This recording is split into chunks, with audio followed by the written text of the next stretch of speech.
fundamental rights. And the first sentence that I want to speak today is, Italian origin leader of Congress party brings mafia style politics to India.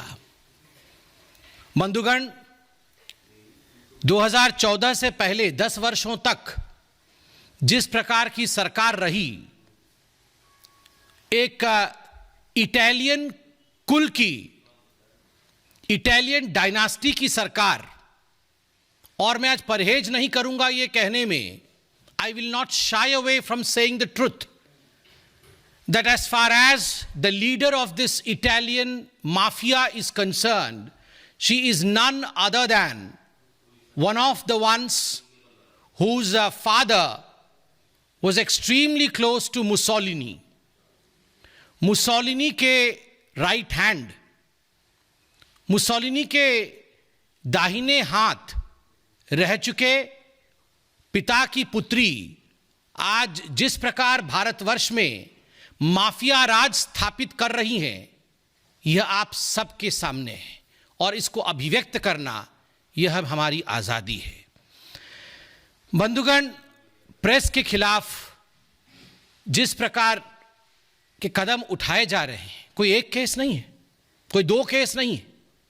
आज मैं आपके सामने अनेकों ऐसे उदाहरण रखूंगा जिससे आपको मालूम पड़ेगा कि किसी एक चैनल के लिए नहीं, किसी एक व्यक्ति के लिए नहीं, मगर इस कमरे में बैठा प्रत्येक व्यक्ति के लिए और प्रत्येक चैनल के अधिकार के लिए आज हम खड़े हैं, आज हम आवाज उठा रहे हैं।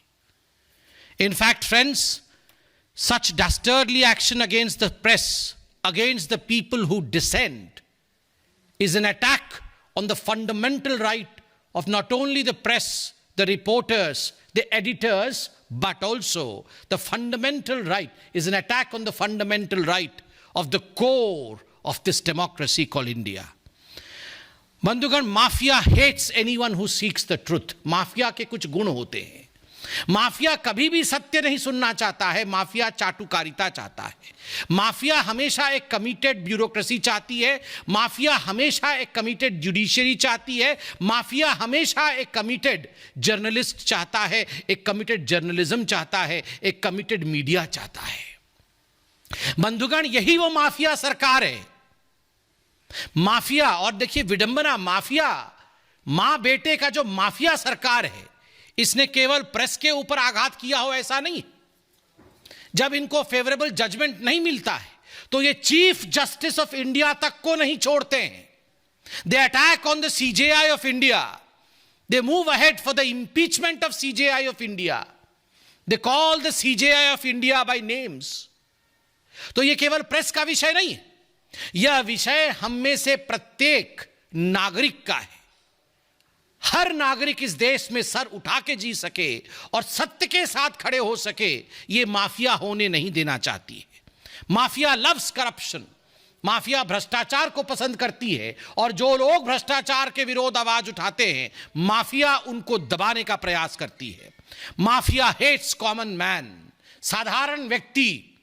समीत ठाकर एक साधारण व्यक्ति है, कोई अमीर व्यक्ति नहीं, कोई बहुत बड़े परिवार से नहीं आता, मगर उसके ऊपर काला कपड़ा ढक करके, उसको बांध करके जिस प्रकार आतंकवादी के रूप में कोर्ट के सामने प्रस्तुत किया जाता है, और जब कोर्ट उसे बेल देती है तो माफिया उसे पुनः गिरफ्तार कराती है और पुनः काल कोठरी में ढकेल देती है। यह माफिया का चरित्र है। माफिया लव्स ड्रग्स, ड्रग्स का सिंडिकेट खोलना, ड्रग्स का कारोबार करना, ये माफिया को पसंद है।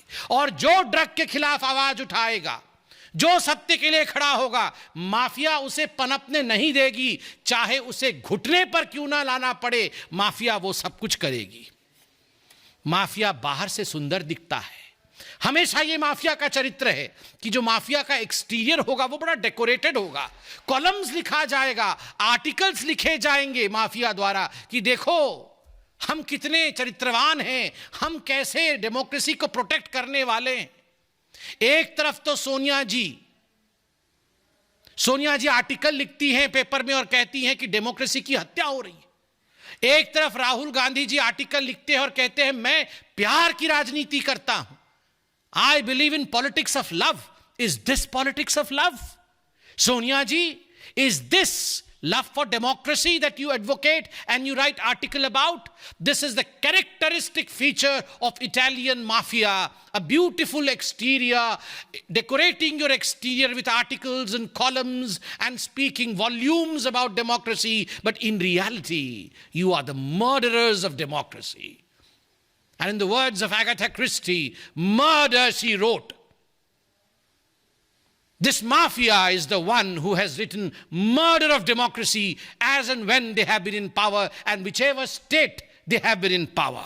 Friends, ये जो इटालियन माफिया और उनके अलाइज हैं, ये जो इटालियन माफिया और उनके साथी हैं, कंधा तो किसी साथी का है, कंधा तो शिवसेना का है, मगर वो बंदूक, वो ट्रिगर, वो बारूद और वो बुलेट, ये सारा कुछ इटालियन माफिया का है।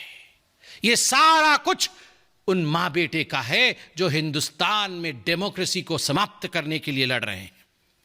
कंगना रनौत एक साधारण महिला, मेहनती महिला, बाहर से जाके मुंबई जैसे विराट प्रदेश में, विराट स्थान पे मुंबई का दिल बड़ा है, सबके लिए उसका दिल खुला हुआ है। वहां वो जाती है, मेहनत करती है, आगे बढ़ती है और उसको क्या मिलता है? ये माफिया उसका घर डेमोलिश कर देती है। ना कोई कानून, ना कोई आईन, ना कोई बही। There is no law, there is no word of law, there is no justice.